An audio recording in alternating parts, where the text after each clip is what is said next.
Assalamualaikum warahmatullahi wabarakatuh. Yang saya hormati Bapak Kepala Sekolah, yang saya hormati Bapak dan Ibu para undangan. Kemudian yang saya hormati Bapak Ibu Guru UPTD SD Negeri 01592427. Puji syukur kepada Allah Subhanahu wa Ta'ala yang masih memberikan kesempatan kepada kita untuk hadir dalam ruangan yang berbahagia. Salawat beserta salam mari kita hadiahkan kepada junjungan kita Nabi Muhammad SAW. Semoga di hari kemudian kita mendapatkan syafaat dari beliau. Hadirin yang saya hormati, selamat datang saya ucapkan dalam acara seminar budaya positif bersama Ibu Halimatus Syakira. Baiklah, inilah susunan acara pada hari ini. Yang pertama ialah pembukaan oleh saya sendiri. Yang kedua selanjutnya doa oleh Bapak Arjuna Wiwandi. Dan yang ketiga ialah kata sambutan dari Bapak Kepala Sekolah. Yang keempat ialah penyampaian materi sekaligus diskusi kepada Ibu Halimatus Syakira. Yang kelima yaitu penutup oleh pembawa acara. Baiklah, masuklah kita kepada acara kita yang pertama, yaitu doa oleh Bapak Arjuna Wiwandi. Kepada Bapak saya persilakan.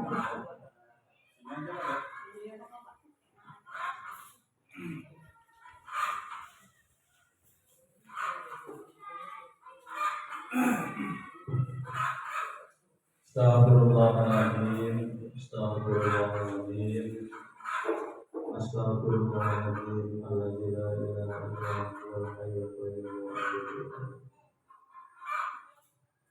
A'udzubillahi minasyaitonir rajim. Bismillahirrahmanirrahim. Alhamdulillahirabbil alamin wassalatu wassalamu ala asyrofil anbiya'i wal mursalin wa ala alihi wa ashabihi rasulillahi ajma'in. Allahumma sholli wa sallim wa barik ala sayyidina Muhammadin fil awwalin wal akhirin. Sholli wa sallim wa barik ala sayyidina Muhammadin khatamil anbiya'i wal mursalin. Sholli wa sallim ala sayyidina Muhammadin fi kulli waqtin wa hin. Allahumma ya Allah, ya Tuhan kami, pada hari ini kami melaksanakan seminar ini dalam materi untuk budaya positif. Jadikanlah pertemuan kami ini dari awal hingga akhirnya nanti pertemuan yang baru. Allahumma ya Allah, ya Tuhan kami, berilah kami senantiasa kesehatan untuk dapat melaksanakan tugas-tugas kami dengan sebaik-baiknya. Rabbana zalamna anfusana wa illam taghfir lana wa tarhamna lanakunanna minal khasirin. Rabbana la tuzigh qulubana ba'da idh hadaytana wa hab lana min ladunka rahmatan innaka antal wahhab. Rabbana atina fid dunya hasanah wa fil akhirati hasanah wa qina adzabannar. Wa sallallahu ala sayyidina Muhammad wa ala alihi wa sahbihi ajma'in. Walhamdulillahi rabbil alamin.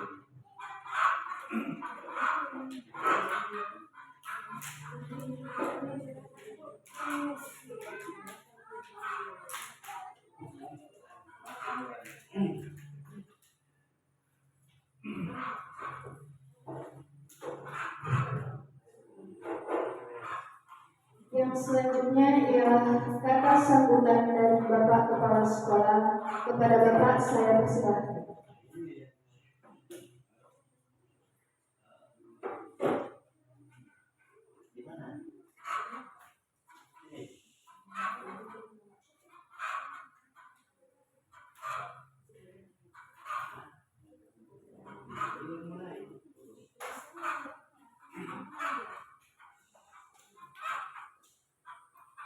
Assalamualaikum warahmatullahi wabarakatuh.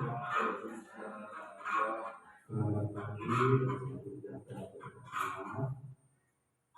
Pertama, mari sama-sama kita ucapkan puji dan syukur kita kepada Allah Subhanahu wa Ta'ala yang Maha Esa, yang mana pada pagi menjelang siang ini lain, iman kesehatan, dan iman kesempatan. Hingga pada pagi menjelang siang ini kita semua bisa berhadir di salah satu ruangan sekolah kita yang kita lakukan ini. Selamat beriring salam kepada junjungan kita Nabi besar Muhammad Sallallahu Alaihi Wasallam. Kiranya kita semua dapat secepatnya di hari kemudian kelak. Amin. Amin ya rabbal alamin. Yang saya hormati bapak-bapak, ibu-ibu yang hadir di ruangan ini, kemudian terkhusus Ibu Halimah, guru kelas 1 yang pada saat ini sedang mengikuti calon guru penggerak. Mudah-mudahan perjalanannya sudah selalu dan bisa selesai tepat pada waktunya. Kemudian pada hari ini pertemuannya adalah yang ada hubungannya dengan guru calon penggerak, yaitu pada aksi nyata modul 1/4 budaya positif. Ibu ini akan melaksanakan seminar ini, kemudian tanya jawab kepada kita semua. Mudah-mudahan pertemuan ini berjalan dengan lancar dan apa-apa yang kita peroleh nanti bisa kita laksanakan di sekolah kita. Mungkin hanya sekedar ini dari saya, dengan kurang saya mohon maaf. Wassalamualaikum warahmatullahi wabarakatuh.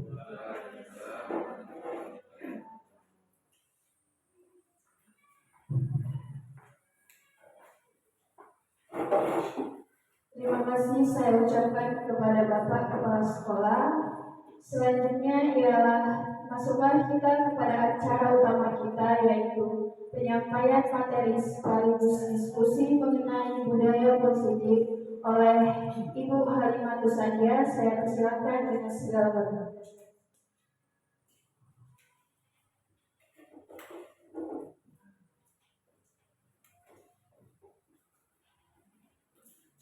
Bismillahirrahmanirrahim. Assalamualaikum warahmatullahi wabarakatuh. Yang saya hormati Bapak Kepala Sekolah, kemudian yang saya hormati rekan saya calon guru penggerak angkatan 9 Ibu Suyanti bersama rekannya. Kemudian hormat saya kepada Ibu Yevika Sari, calon guru penggerak angkatan 11, insyaallah amin. Kemudian teman-teman saya, rekan sejawat, guru-guru SD UPTD SD Negeri 015924 Bogor yang insyaallah akan menyusul juga di pendidikan guru penggerak angkatan 9. Amin ya rabbal alamin. Disyukur kehadirat Allah Subhanahu wa taala karena masih memberikan rahmat dan karunia-Nya kepada kita sehingga pada melaksanakan acara pada siang hari ini. Kemudian salawat dan salam, mari sama-sama kita hadirkan kehadirat junjungan kita Nabi besar Muhammad SAW. Semoga kelak kita tergolong umatnya yang mendapat syafaat dari beliau. Amin ya rabbal alamin. Allahumma sholli ala Muhammad wa ala ali sayyidina Muhammad. Pertama sekali terima kasih kepada rekan-rekan, yaitu pengimbasan materi budaya positif dalam rangka aksi nyata, tugas aksi nyata modul 1.4. Dan kami calon guru penggerak angkatan 9 ini sudah memasuki bulan kedua dari rangkaian tugas-tugas kami selama menjalani pendidikan guru penggerak yang lebih kurang 6 bulan, tapi dalam schedule-nya ternyata sampai bulan April dimulai Agustus, jadi sebenarnya 9 bulan. Jadi kalau kita ambil dari awal pas lulus keluarlah anaknya 9 bulan. Begitulah lebih kurang Bapak Ibu. Jadi ini dalam tugas ini intinya adalah calon guru penggerak mengimbaskan materi budaya positif ini kepada rekan sejawat. Apa alasannya mengapa budaya positif itu harus diimbaskan? Karena mungkin ini dianggap urgent, sangat penting. Karena kita akan merubah paradigma kita tentang pendidikan yang selama ini. Jadi kita akan mengikuti bagaimana filosofi Ki Hajar Dewantara tentang pendidikan itu sendiri. Budaya positif. Mungkin kita sudah sering mendengar kata budaya dan positif. Budaya itu kalau kita mudahkan untuk memahaminya itu budaya itu adalah kebiasaan, aktivitas yang sering dilaksanakan oleh satu masyarakat. Kalau positif artinya hal-hal yang baik. Berarti kita akan menanamkan kebiasaan atau aktivitas yang baik di sekolah kita. Kita sudah baik, tapi kita akan lebih baik lagi. Itu tujuannya. Itu budaya positif, kebiasaan atau aktivitas-aktivitas yang baik yang akan kita terapkan di sekolah kita tercinta ini di Labujiwa. Baik, berikutnya disiplin positif. Jadi untuk membiasakan aktivitas-aktivitas baik itu dimulai dari disiplin. Disiplin itu dapat diartikan adalah sebuah ketaatan, perilaku taat patuh kepada peraturan, atau nanti akan kita pahami peraturan itu menjadi sebuah keyakinan dalam diri kita. Lalu disiplin positif itu apa? Keyakinan, disiplin, kepatuhan yang positif. Maksudnya disiplin itu dilaksanakan bukan karena faktor eksternal dari diri pribadi, tapi dorongan dari dalam diri kita. Itu disiplin positif. Disiplinnya kita itu bukan karena peraturan, bukan karena pengawasan. Murid itu dia patuh disiplin bukan karena diawasi guru atau peraturan yang ditegakkan dengan sangat ketat, tapi kedisiplinan yang muncul dari dalam diri siswa itu. Faktor internal. Itu maksudnya disiplin positif.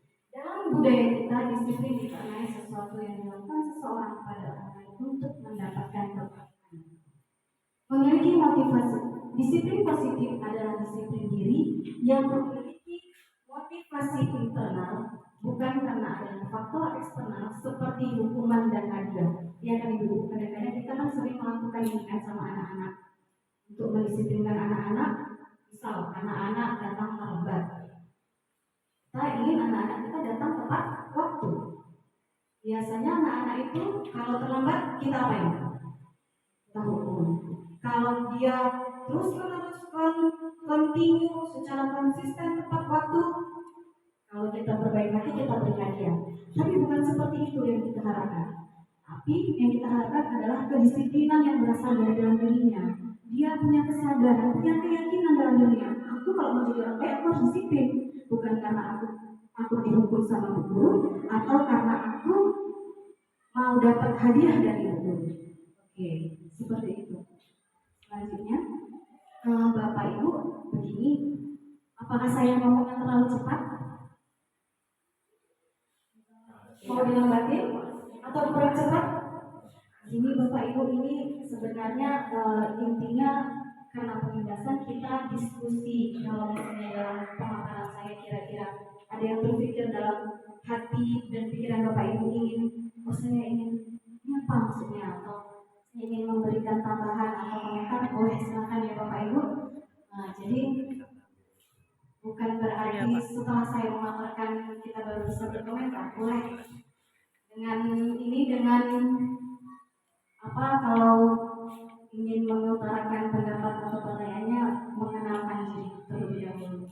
Baik, berikutnya kebajikan universal. Nah, kebajikan universal, kebajikan itu artinya sebuah kebaikan, nilai-nilai kebaikan, tapi dia universal. Kebaikan itu diyakini oleh seluruh umat manusia di dunia, terlepas dari agama, suku, bangsa, ras, bahkan negara. Artinya nilai-nilai kebajikan itu, nilai kebaikan orang Indonesia diakui sama orang kebaikan orang Amerika, nilai kebaikan orang Batak diakui kebaikan itu juga kebaikannya orang Jawa. Itu maksudnya kebajikan universal. Semua manusia sepakat bahwa nilai-nilai itu baik, diakui baik oleh seluruh warga negara dunia, terlepas dari suku bangsa, agama, ras, dan sebagainya. Ya, berikutnya. Kemudian saya akan memperkenalkan tentang teori motivasi. Menurut Diane Dawson, ada 3 motivasi orang melakukan tindakan. Yang pertama, untuk menghindari ketidaknyamanan dan hukuman. Yang kedua, mau dapat penghargaan. Lalu yang ketiga, karena orang tersebut ingin menjadi orang yang mereka inginkan dan menghargai diri sendiri dengan nilai-nilai yang mereka yakini. Maksudnya begini, ketika orang melakukan tindakan, misalnya saya contohkan ya kan Bapak Ibu. Saya bisa saja melakukan suatu tindakan itu hanya saya yang tahu dalam diri saya. Ya kan? Apakah saya takut dihukum? Misalnya kalau saya datang ke sekolah banyak bolosnya, banyak permisinya, saya takut ditegur kepala sekolah. Itu maksudnya. Tidak merasa tidak nyaman atau mendapatkan hukuman. Atau supaya saya dipuji sama bapak kepala sekolah. Bu Halimah nggak pernah absen, saya seperti itu, rajin datang, kalau di kelas tepat waktu, seperti itu. Atau motivasi saya ingin menghargai diri saya sendiri, saya ingin menjadi pribadi yang seperti apa, yaitu nilai-nilai yang saya yakini bahwasanya saya sebagai guru, ya saya harus menanamkan bagaimana cara jadi guru yang baik. Bukan karena faktor yang 1, 2, tapi karena faktor ini. Itu yang tadi kaitannya dengan disiplin positif. Jadi disiplin positif itu berlaku untuk guru dan berlaku untuk siswa juga. Seperti itu. Sampai di sini ada yang ingin memberikan pendapat? Silakan Pak Iwan. Bu Suyanti barangkali? Atau kita lanjut semua? Nanti sudah siap dulu. Selesaikan dulu. Oke, lanjut. Hukuman, konsekuensi, dan restitusi. Nah, itu tadi. Hukuman, kita biasa kalau membuat kesalahan anak kita hukum. Ada kita pernah dengar kata konsekuensi. Lalu restitusi. Mana kata yang belum pernah didengar Bapak Ibu? Restitusi. Iya, nanti kita bahas tentang apa itu restitusi. Perbedaan antara hukuman, konsekuensi, dan restitusi. Hukuman itu bersifat tiba-tiba. Anak atau murid disakiti, baik secara fisik maupun kata-kata. Sedangkan konsekuensi sudah terencana dan disepakati antara guru dan murid. Sedangkan restitusi adalah sebuah tindakan yang menciptakan disiplin positif. Saya mudahkan saja menciptakan disiplin positif. Artinya kalau kita sudah melaksanakan restitusi itu tidak satu kali berulang-ulang, mudah-mudahan disiplin positif, kesadaran anak-anak itu untuk melaksanakan disiplin itu tumbuh dari dalam dirinya, bukan lagi karena hukuman ataupun mengharapkan penghargaan. Di hukuman gini, misalnya hukuman itu diberikan tiba-tiba, anak nggak tahu kalau melakukan kesalahan itu apa hukumannya, nggak tahu dia, suka hati gurunya dia tinggal kasih hukuman. Dan biasanya anak itu akan merasa tersakiti baik fisik maupun hatinya. Misalnya saya lihat anak terlambat, kalau saya mempraktekkan hukuman, panggilan anak, saya marah-marahin. Kamu kenapa datang terlambat? Begini, saya tidak mau dengar alasan kamu. Hukuman bagi kamu keliling lapangan 100 kali. Itu menyakiti secara fisik. Ya kan Bu? Kemudian dengan bentakan-bentakan itu tentu anak itu akan sakit hati. Itu dia kalau hukuman tiba-tiba. Kemudian kalau konsekuensi, bedanya bagaimana? Konsekuensi ini biasanya di sekolah itu, di kelas antara guru dan murid itu sudah punya keyakinan bersama gitu. Kalau terlambat itu apa konsekuensinya? Jadi anak udah tahu. Kalau terlambat anak udah tahu aku bakalan dapat apa gitu. Bakal bagaimana? Dan tidak menyakiti. Bu, bisa dibedakan hukuman dan konsekuensi? Lalu kemudian kalau restitusi nanti di bagian akhir karena ada langkah-langkahnya melaksanakan restitusi itu tadi. Jadi kalau tadi anak terlambat, konsekuensi anak sudah sudah tahu bakalan apa yang akan diterimanya, apa yang akan dialaminya kalau dia terlambat. Seperti itu. Kalau restitusi nanti ya Bapak Ibu, nanti ada bagiannya tersendiri untuk melaksanakan restitusi ini. Lanjut. Kemudian keyakinan kelas adalah nilai-nilai keselamatan dan kebaikan yang berisi nilai kebajikan universal yang terlepas dari latar belakang suku, agama, negara yang disepakati antara murid dan guru. Nah ini Bapak Ibu, kalau kita mau menciptakan disiplin positif di sekolah kita, ini langkah pertama yang kita buat, membuat keyakinan ke kelas. Nah, apa isi keyakinan kelas itu? Isi keyakinan kelas itu adalah nilai-nilai keselamatan dan nilai-nilai kebajikan yang universal. Tadi yang tidak terlepas, yang sudah terlepas dari faktor suku, bangsa, agama, negara, dan sebagainya. Contohnya apa itu Bapak Ibu? Kebajikan yang diakui oleh semua suku, diakui oleh semua agama. Iya, misalnya disiplin. Kan Bapak Ibu saling menyayangi antar teman, saling menghormati antara guru dan murid. Itu kan nilai-nilai yang diakui oleh semua suku, bangsa, dan agama. Itu adalah nilai-nilai kebaikan. Seperti itu. Jadi Bu, kita ini Bapak Ibu yang mungkin kalau kita mau menciptakan disiplin positif di sekolah kita, ini yang mau kita buat. Keyakinan kelas. Jadi bersama anak-anak didiskusikan untuk keyakinan kelas ini. Apa nilai kebaikan di kelas yang bisa kita lakukan atau di sekolah yang bisa kita lakukan supaya kita itu tenang belajarnya, nggak ada yang berantem, nggak ada yang bully, semua mengerjakan tugas dengan baik. Ya itu saya harap teman-teman mau untuk membuat seperti ini. Nah tadi kita harapannya kita mau berubah ke arah yang lebih baik. Berikutnya,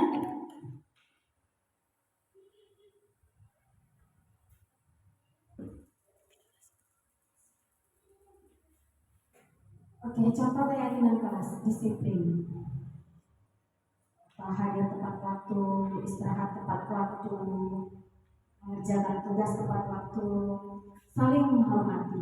Jadi siswa menghormati guru, guru menyayangi murid, menyayangi juga seperti itu, kakak kelas menyayangi adik kelas, sesama teman juga saling menyayangi, bertanggung jawab. Nah, belajar kita ajari anak kita bertanggung jawab.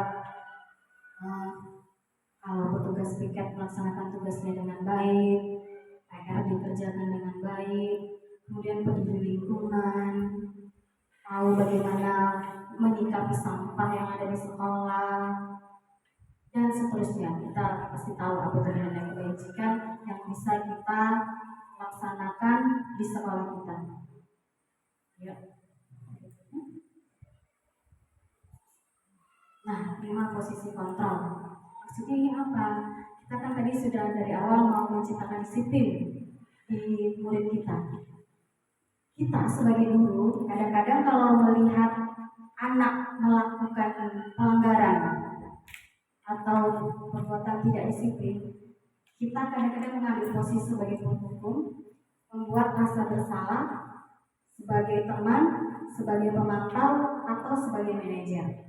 Yang diharapkan dalam pemaparan ini, kita sebagai guru, kalau berhadapan dengan siswa yang melakukan pelanggaran atau tidak disiplin, itu kita bertindak sebagai manajer. Tapi kita perlu tahu dulu apa itu posisi kontrol sebagai penghukum. Kalau posisi kontrol sebagai penghukum, itu tadi yang saya contohkan, melihat anak buat tindakan salah, langsung dihukum. Itu kalau posisi penghukum. Kemudian pembuat rasa bersalah. Guru itu kadang-kadang mengambil sikap posisi kontrol sebagai pembuat rasa bersalah. Contohnya seperti ini. Misalnya kita di kelas, anak kita itu kita buat contohnya tidak mau tertib, ribut aja, ya kan? Terus misalnya si Septi ribut di kelasnya. Saya sebagai guru mengambil posisi kontrol sebagai pembuat rasa bersalah, saya akan ngomong kayak gini. Septi, ibu sudah berulang kali mengingatkan kamu Kerjakan tugasmu dengan baik. Jangan mengganggu temannya yang belajar. Kamu apa tidak kasihan melihat ibu? Ibu dari tadi sudah memperingatkan kamu sampai ke 10 kali. Ibu capek memperingatkan kamu. Kamu tidak bisa juga berubah. Nanti kalau kepala sekolah lewat di depan kelas kita ribut, kamu ribut, saya yang kena malas sama bapak kepala sekolah. Kamu nggak kasihan lihat ibu dimarahi kepala sekolah. Nah, itu contoh posisi kontrol pembuat rasa bersalah. Sebenarnya yang bersalah itu di situ ya memang siswa yang tidak bisa ditertib itu, tapi sebenarnya itu adalah kelemahan kita sebagai guru, tidak bisa membuat siswa itu tertib. Nah, tapi kita melemparkan kesalahan itu kepada siswa. Nah, seperti itu kalau pembuat rasa bersalah. Kemudian kalau misalnya kita dalam posisi itu, kira-kira apa yang ada di batin anak kita? Oh iya ya, aku salah. Dia bisa jadi bersedih, rendah diri. Kok aku membuat ibu itu jadi susah ya? Gitu. Kemudian posisi teman. Kalau posisi teman itu contohnya begini, Bapak Ibu. Ada anak-anak buat kesalahan. Kita mengambil posisi sebagai teman. Baik nggak itu Bu? Baik nggak? Baik, sebenarnya baik, tapi ada kelemahannya. Nanti anak-anak itu cuma peduli dan hormat sama kita, sama guru yang lain enggak. Misalnya, anak saya Juli buat kesalahan. Aduh Juli sayang, jangan gitu dong. Tos dulu kita, tos Bu. Tos, iya ya, buat ya. Nanti nanti saya lain gitu. Saya memposisikan diri saya sebagai teman. Jadi dia akan berubah. Mungkin dia akan menghormati saya, tapi kepada guru lain dia nggak berbuat seperti itu. Karena guru lain tidak mengambil posisi kontrol seperti itu. Kemudian sebagai pemantau, misalnya di kelas, siapa ya? Menurut saya Wadi lah, saya Wadi. Si Wadi itu ketika saya belajar di sini menerangkan, dia main-main. Kemudian saya menegur seperti ini, Wadi, bagaimana sikap kamu seharusnya kalau saya sedang menerangkan? Dijawab dia begini, dengarkan Bu, kalau apa yang sedang kamu lakukan? Main-main Bu, tidak boleh begitu lagi Wadi. Seperti itu. Nah, itu kalau posisi pemantau, ya kan? Kemudian tadi sudah saya sampaikan, posisi yang paling baik itu sebagai manajer. Bagaimana itu manajer? Manajer itu kalau ada siswa berbuat kesalahan, kita melaksanakan restitusi. Nah, tadi saya restitusi. Bagaimana restitusi itu? Di restitusi ini Bu, kita itu agak ribet. Dan saya perlu sampaikan, begitu juga yang disampaikan oleh instruktur dan fasilitator saya saat pendidikan. Restitusi ini nggak bisa sekali kita buat anak itu berubah. Gantung bagaimana latar belakang siswa itu. Bisa 1 kali jadi, 2 kali jadi, 3 kali jadi, atau mungkin setelah dia lulus nanti dia di sekolah lanjutan baru dia sadar. Seperti itu. Tapi itu restitusi, langkah-langkah restitusi, menstabilkan identitas. Ini Bu, anak-anak itu manusia. Jadi walaupun dia buat kesalahan, kita itu harus dialami, kita itu sebetulnya dia nggak mau buat salah. Dia itu sebetulnya hati nuraninya dia ingin baik. Jadi ketika dia buat salah sebenarnya itu dalam hatinya pasti sudah merasa aku lambat. Dia tahu itu salah. Nah, menstabilkan identitas. Di menstabilkan identitas di langkah itu maka kita adalah dalam hatinya sudah merasa bersalah ya kan Bu. Maka kita begini, kamu terlambat, Sipa. Oh, kita buat aja seperti video kita ya kan. Misalnya si Sipa sama si Septi berantem nih. Si Sipa buat si Septi nangis. Nah, kita melaksanakan langkah-langkah restitusi. Panggil si Sipa yang sudah membuat si Septi nangis tadi. Panggil. Tanya, stabilkan identitasnya. Itu si Sipa, siapa yang buat nangis? Nah, Sipa buat nangis Septi.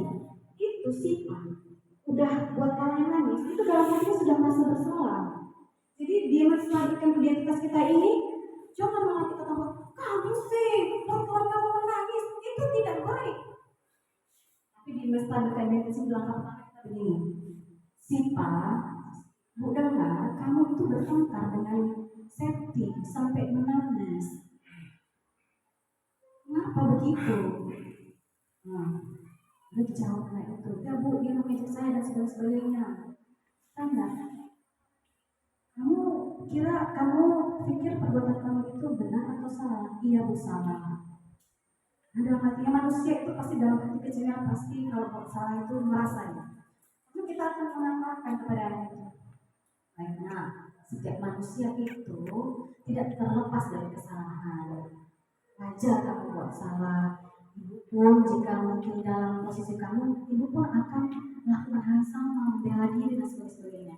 Stabilkan. Jadi anak itu ketika dia merasa bersalah, sebetulnya identitas dia itu sebagai orang gagal. Oh, kok aku buat salah ya? Yang kita hapus, stabilkan, dihilangkan identitas gagal di dalam diri anak itu. Tapi kita stabilkan bahwasanya itu identitas sukses, kita ganti identitas sukses, bukan identitas gagal. Kemudian yang kedua, validasi tindakan yang salah. Pertanyaan itu, mengapa? Apa alasan dia melakukan tindakan seperti itu? Sudah dijawab ya, apa alasannya? Karena setiap orang itu melakukan tindakan itu biasanya untuk memenuhi kebutuhan dasarnya. Ada nggak ya Bu di situ kebutuhan dasar manusia saya buat di situ? Coba ke bawah dulu. Nggak ada ya? Sudah. Ada lagi. Jadi saya sampaikan, saya tambahkan di validasi tindakan salah ini. Kita itu setiap orang melakukan tindakan itu biasanya untuk memenuhi 5 kebutuhan dasar kita. Ibu saya yakin yang pertama itu untuk bertahan hidup. Lalu yang kedua untuk kekuasaan, mencari kekuasaan. Kemudian untuk memenuhi kebutuhan kesenangan. Lalu yang terakhir, bisa tidak pula di situ. Ya, pula sambil minyak. 5 kebutuhan dasar manusia bisa ngopek lebih mobil dan itu saya. 5 kebutuhan dasar bertahan hidup, kekuasaan, mencari kesenangan, untuk kasih sayang dan pengakuan. Ini tadi yang sebelum saya sebut 5. Bahaya materinya. Nah, itu biasanya anak-anak itu seperti contoh kasus tadi. Misalnya si Pak membuat temannya menangis. Apa kira-kira kebutuhan dasar yang dipenuhi dia? Kalau dia bisa berbuat sampai membuat orang menangis, sampai menyakiti temannya, biasanya itu terkait dengan kasih sayang yang kurang. Dia mudah menyakiti orang. Tapi kalau kita di dalam keluarga memberikan kasih yang cukup pada anak kita, mudah-mudahan anak-anak kita nggak akan mudah menyakiti orang. Ya kan Bu, nggak bertengkar, nggak tawuran, itulah yang terjadi. Kalau anak-anak yang tukang berantem, menangiskan orang, itu biasanya di rumah dia tukang ditangiskan sama mamanya atau saudara-saudaranya, ayah-ayahnya. Nah, tadi ketika sudah anak tersebut menyampaikan alasannya melakukan tindakan itu tadi, yang posisi yang ketiga menanyakan keyakinan. Keyakinan itu isinya kebajikan universal. Kita tanya, memangnya Nak, kamu tidak bisa bersikap yang lebih baik walaupun kamu membela diri? Kira-kira kalau dalam posisi itu kira-kira bisa nggak seseorang melakukan sikap yang lebih baik? Bisa kan Bu? Bisa aja dikonfirmasi bagus-bagus, bicarakan dengan bagus-bagus, bicara 4 mata, ya kan? Makanya kan tidak perlu sampai membuat bentak-bentak sampai kawannya menangis. Oke, demikian pemaparan saya. Ini akhir dari pemaparan saya. Kita lanjutkan dengan diskusi ya Bapak Ibu, bukan tanya jawab. Kalau tanya jawab itu saya sumber informasi segala sesuatunya. Mungkin nanti Pak Iwan bertanya, yang menanggapi Ibu Yanti atau Ibu Siti, Mbak Iya, bisa.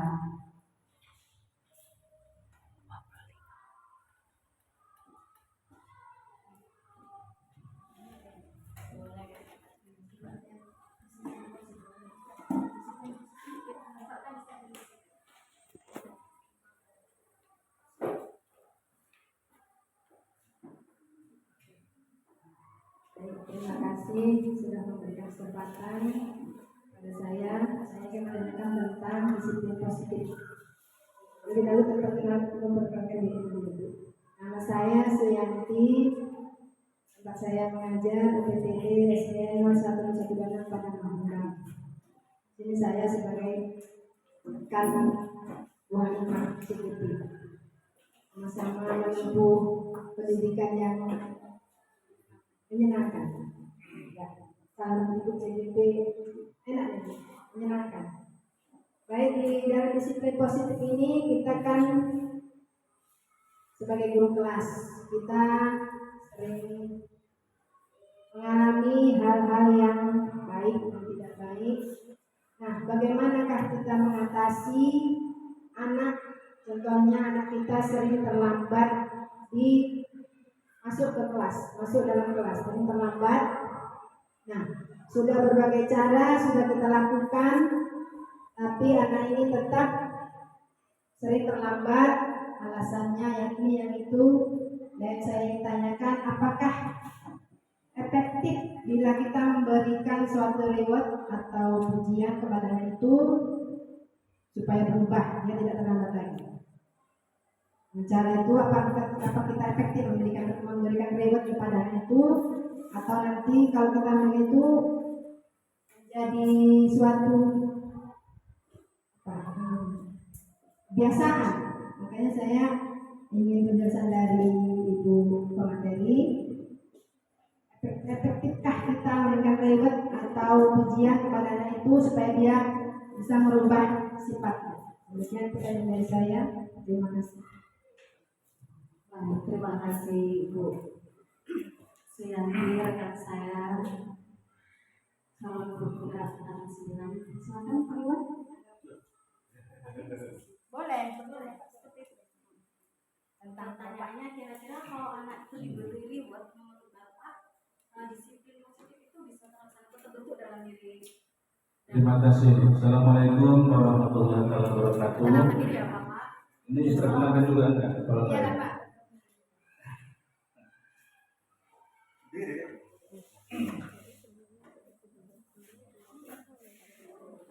Saya tidak akan memberikan tanggapan, tapi barangkali ini istilahnya berbagi aja. Kawan-kawan yang lain nanti barangkali ada yang tanggapan. Mungkin sedikit ke belakang, ini pengalaman saya sendiri dulu. Ini cerita dulu ini. Waktu saya sekolah SD, ibu guru memberikan pelajaran, dan ketika ibu itu menulis papan tulis, apa kata ibu? Anak-anak, mata ibu ada 4 katanya. Ya kami semua takutlah, iya kan? 4 di mana pula, 2 di muka, berarti 2 di belakang. Udah, ya kami nggak ada berani bilang apa-apa lagi. Kalau udah 4 matanya berarti muka 2 di belakang. Udah, alhamdulillah aman. Terus begitu sekolah di jenjang pendidikan lebih tinggi lagi, ada guru kami marganya sinar mata. Bapak itu bilang, anak-anak mata bapak banyak kan. Jadi teringat balik ke belakang. Dulu ibu guru bilang matanya 4.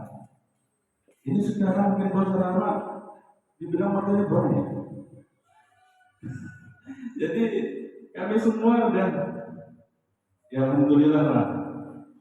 Dari apa yang disampaikan Bapak Ibu guru tadi, nampaknya membentuk nilai positif kepada kami. Kalaupun saya hubungkan dengan materi kita hari ini, disiplin positif. Saya tidak akan memberikan apa yang dari Bapak Ibu sampaikan tadi, tapi barangkali tentang disiplin ini memang harus ditanamkan sejak dini lagi katanya. Ya. Apalagi sekarang ini udah zaman lebih canggih luar biasa. Kalau kita cerita balik ke belakang, anak-anak sekarang udah nggak nyambung lagi, ya kan? Sampai capek jelaskan udah, karena cerita kita dulu dengan kenyataan sekarang ini kan udah luar biasa sangat berbeda. Yang ingin saya sampaikan begini, tentang disiplin ini tidak lepas dari nilai agama. Di dalam nilai agama itu sudah tertanam secara langsung yang namanya disiplin tentang ibadah wajib, sholat misalnya, kan itu salah satu bentuk disiplin. 1 hari 5 kali waktu sebagainya. Bahkan ada sanksinya kalau memang itu tidak dilaksanakan. Namun sisi lain ada ada dikasih keringanan lah kalau memang tidak bisa kita laksanakan kewajiban tadi. Nah, ibadah sholat misalnya, udah jelas di situ tertanam nilai disiplin, ya kan? Disiplin pribadi dan disiplin dalam kehidupan sehari-hari kita. Kalau memang itu aja kita terapkan, alhamdulillah, jangan hanya di rumah, lingkungan, di sekolah pun ini tentunya akan nampaklah sikap disiplin kita. Poin yang ingin saya sampaikan tadi pada dasarnya adalah bagaimana kita dengan benar-benar bisa menanamkan nilai disiplin itu dari sejak dini, dan yang paling utama sekali adalah tentang nilai ibadah, yaitu ibadah sholat khususnya. Barangkali sementara inilah yang bisa saya sampaikan. Ada Bapak Ibu yang lain yang memberikan tanggapan, sementara saya kembalikan kepada pemateri. Terima kasih. Terima kasih Ibu Siti Nurhayati menanggapi Ibu Juni Narcita. Ibu Giviasi, bagaimana menanggapi bagi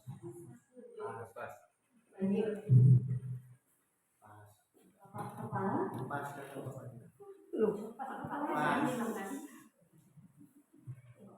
Baik, saya menanggapi dulu yang pendapat dari Ibu Suyanti. Kira-kira kalau kita memberikan reward kepada murid itu berhasil atau tidak?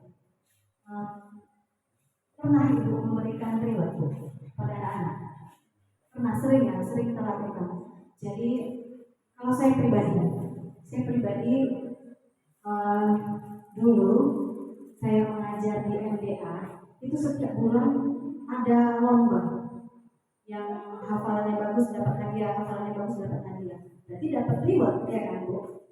Tetapi setelah saya perhatikan, reward itu sebenarnya hukuman bagi anak yang tidak berhasil, dan bagi yang sudah berhasil itu dia sepertinya tidak ada kemajuan dalam dirinya, stagnan, begitu saja. Jadi reward itu hukuman bagi yang tidak berhasil, dan sebetulnya yang memiliki kompetensi yang diberi itu tadi tidak bertambah. Jadi mungkin itu yang bisa jadi. Bagaimana Ibu Yanti? Apa Ibu punya pengalaman yang reward itu berhasil? Ya Pak. Itu yang saya perhatikan. Kemudian ada yang mau menanggapi lain tentang pertanyaan Ibu Suyanti? Cukup Bu? Atau ini? Kemudian tentang disiplin sholat, melaksanakan sholat lima waktu. Ya, saya setuju sekali dengan kata-kata Pak Iwan tadi. Sebenarnya memang mudah mendisiplinkan anak kalau dia sudah disiplin sholat, disiplin kepada Tuhannya. Jadi kalau saya bilang disiplin positif itu, budaya positif itu terlepas dari latar belakang suku, agama, dan ras. Maksud agama saya di sini artinya kalau diperlukan kelas tidak boleh menyinggung atau berat kepada agama tertentu kalimatnya, tapi kan bisa kita buat menanamkan kekuatan iman dan takwa dalam kita menjadi pelajar yang beriman dan bertakwa kepada Tuhan Yang Maha Esa. Kalau seperti itu kan universal, ya kan Bu? Semua agama sepakat. Tapi kalau nanti kita buat, kita melaksanakan ibadah sholat dengan disiplin setiap hari, waktu 1 hari 1 malam. Ketika ada murid kita yang tidak beragama Islam, tentu itu tidak universal lagi. Nah, silakan.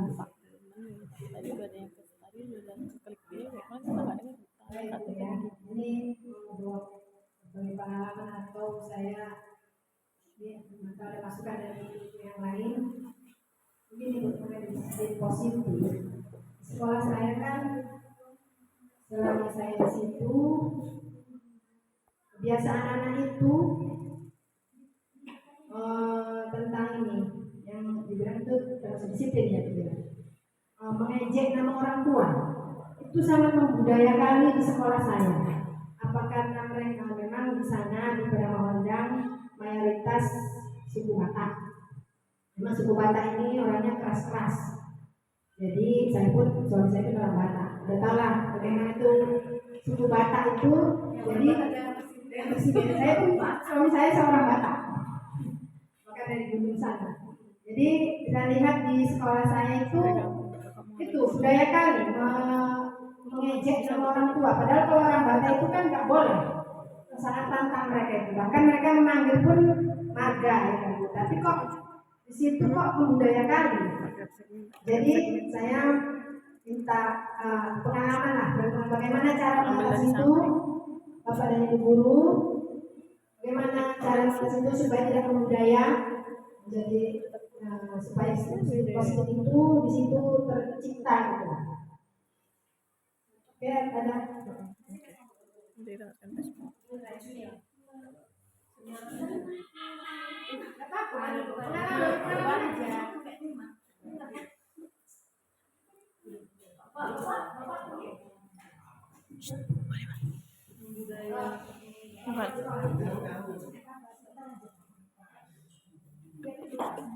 Tapi kayaknya udah pas. Tadi kan kejeda. Jeda nih ya.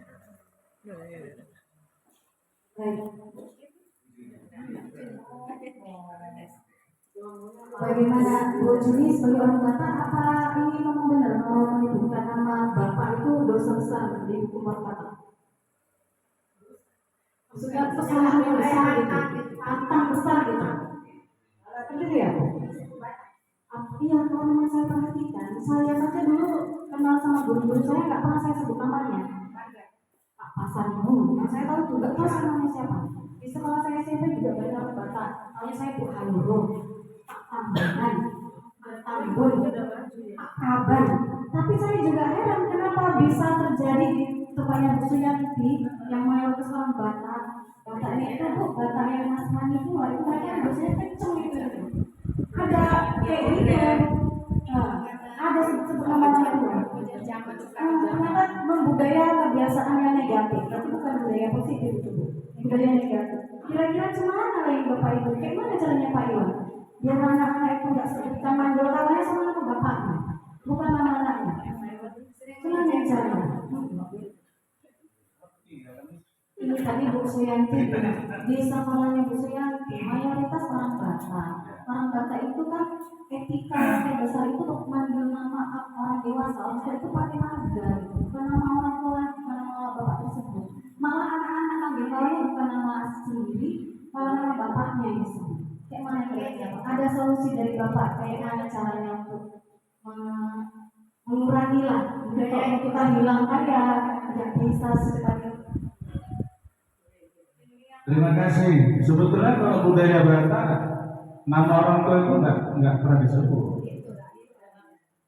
Bahkan itu satu hal yang apa? Iya. Iya. Itu berarti dia dari rumah sudah terbiasa seperti itu. Iya, saya bilang nih, kalau cerita budaya Batak itu sebetulnya luar biasa.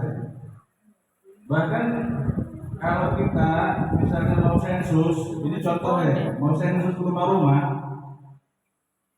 lebih amannya menunjuk KTP aja lah atau kakak. Mereka nggak mau sebut nama, pantang itu. Jadi cerita sekarang ini pula udah kayak saya bilang tadi luar biasa udah. Kalau ini contoh kasus yang aku sebutkan tadi, mana lah itu? Memang dari keagamaan juga memang harus ditanamkan sejak dini dan dari rumah pun dan memang terbiasa namanya akhlak ini menyebutkan sesuatu yang jangan nama tadi, yang lain-lain pun udah nggak boleh. Sekarang ini tuh kadang kita tuju coba itu. Tujunya gini, bukan hanya ucapan, perbuatan pun udah luar biasa. Saya sering bilang di satu tempat atau di dalam kesempatan lain, anak-anak sekarang ini dewasa sebelum waktunya. Untuk sedekat SD aja, yang kita anggap nggak tahu, mereka udah lebih tahu duluan. Jadi mungkin ini lebih kepada apa ya? Kalau hanya ucapan yang seperti Ibu sebutkan tadi, satu contoh kasus itu. Yang lebih luas lagi bukan hanya itu, perbuatan pun di lingkungan sama teman, kalau berkelahi luar biasa, ya kan? Bahkan kadang kita sendiri pun menjumpai sampai nggak sadar deh kalau sampai gini kali ya. Kalau saya memberikan tanggapan dari kenyataan tadi, contoh kasus tadi barangkali ya kembali kepada keluarga di rumah, bagaimana kita bisa dan mampu untuk mendidik anak-anak supaya mereka dalam bertindak, berbuat, bahkan berkata tidak melampaui batas. Itu aja. Dari rumah di Polo, di sekolah pun kita biasanya seperti itu. Ini pengalaman juga. Saya pernah ke suatu sekolah SD, tidak perlu saya sebutkan nama sekolahnya, tapi begitu kita sampai di SD itu, anak-anak itu langsung memberikan sambutan sama kita, diucapkan salam. Mereka pun menyalami kita satu persatu. Kemudian setelah saya tanya kepada kepala sekolah, ternyata mereka memang membudayakan apa namanya ya? Iya, itu. Bahkan bapak kepala sekolah menyampaikan kalau ada anak-anak berkata sesuatu yang kotor, sesuatu yang melampaui batas, itu dikasih hukuman. Ini saya pun positif juga ya. Ini saya ambil sisi positifnya dan mungkin itu juga menjadi pengalaman sangat berharga bagi saya. Ternyata di sekolah itu benar-benar diterapkan di lingkungan sekolah dan memang terbukti hasilnya gitu. Iya, alhamdulillah. Mungkin sementara dari saya demikian, kembali kepada Ibu pemberi materi.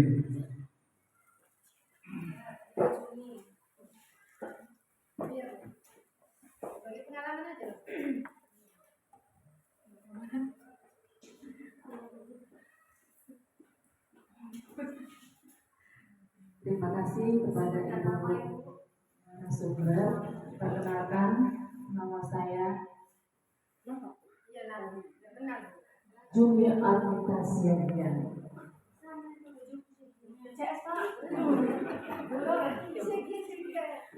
Menanggapi kata Ibu Suyanti tadi di SD Ibu booming memanggil nama orang tua, kalau menurut saya, apalagi itu daerah Batak, yang dikatakan Bataknya itu masih kasar ya Bu, Bataknya kental sekali. Saya Bu pribadi tahu nama orang tua saya sudah duduk di bangku kuliah. Itu pun karena ijazahnya dipegang. Oh, berarti ini nama ayah saya. Ya, jadi kalau menurut saya Bu, itu mungkin terbiasa dari rumah, ejek mengejek, tidak pernah ditegur orang tuanya, dan orang tua tidak pernah melarang, jadi terbiasa di sekolah. Kalau saya bilang di sekolah, kalau kita menegur, nggak boleh nak panggil nama orang tua, pantang. Ya, rasa seperti itu aja Bu. Setiap hari mungkin mereka akan, berarti kalau mama atau mama bapak dipanggil pantang. Saya rasa seperti itu saja. Terima kasih. berarti ya share dulu ini. Iya dong. CS. Terima kasih kami ucapkan kepada Ibu narasumber. Nama saya Siti Nurbaia Syakira. Di sini saya akan menambahi dari jawaban Ibu Dianita tentang ejek mengejek di sekolah Ibu Suyanti. Mungkin kebiasaan itu memang awalnya dari rumah. Di rumah terbiasa tanpa ada dilarang sama orang tuanya, jadi terbawa ke sekolah. Kemudian mungkin di sekolah sama gurunya pasti ada juga yang mengingatkan, tapi karena sudah terbiasa, hal yang menjadi kebiasaan itu sangat sulit untuk diubah kalau tidak ada keinginan dari siswa itu sendiri. Jadi ya sebaiknya memang harus sering memang ditegur.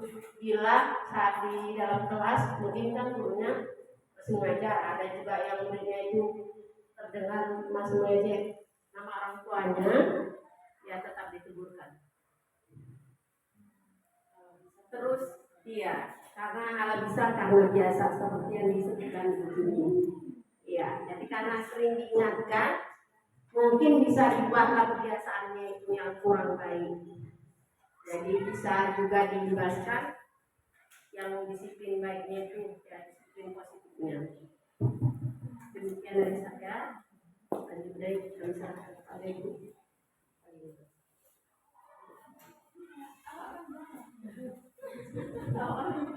Assalamualaikum warahmatullahi wabarakatuh.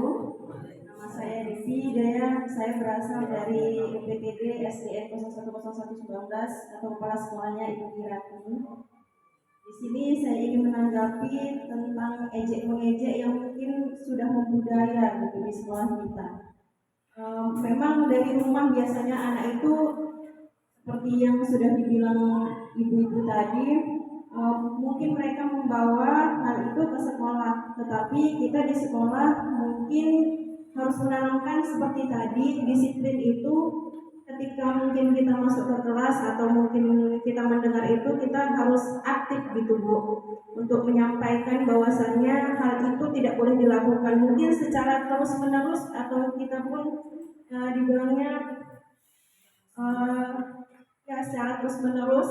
Mungkin anak tersebut bisa sedikit mengurangi, setidaknya mengurangi gitu. Mungkin kalau menghilangkan mungkin susah ya Bu, tapi kalau mengurangi dan kita terus menerus gitu, mungkin ya saya rasa anak-anak tersebut kita nggak bosan-bosan kata ibunya.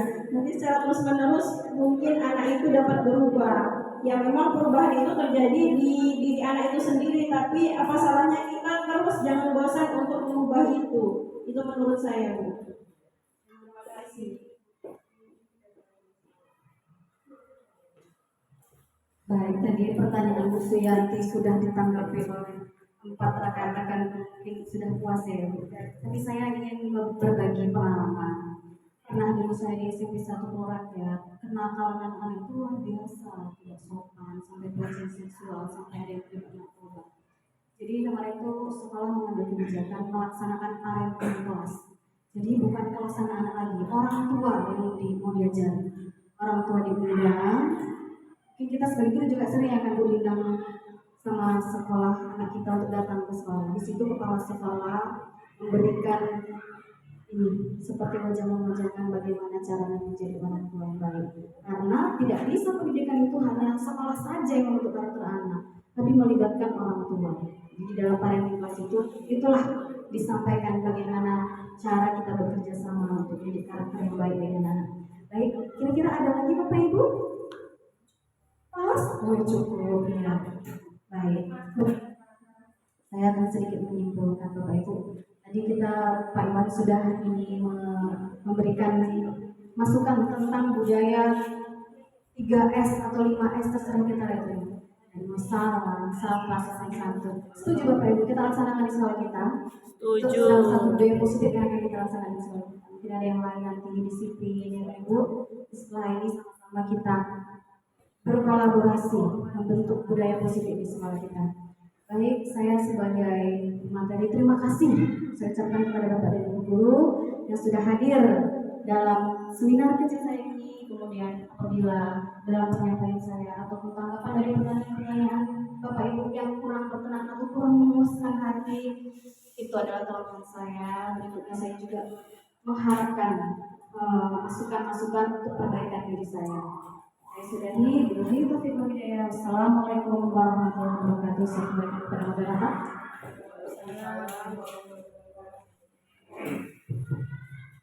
Baiklah hadirin yang saya hormati, demikianlah rangkaian acara kita pada hari ini.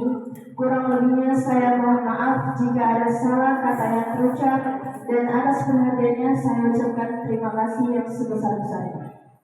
Akhir kata saya ucapkan wassalamualaikum warahmatullahi wabarakatuh.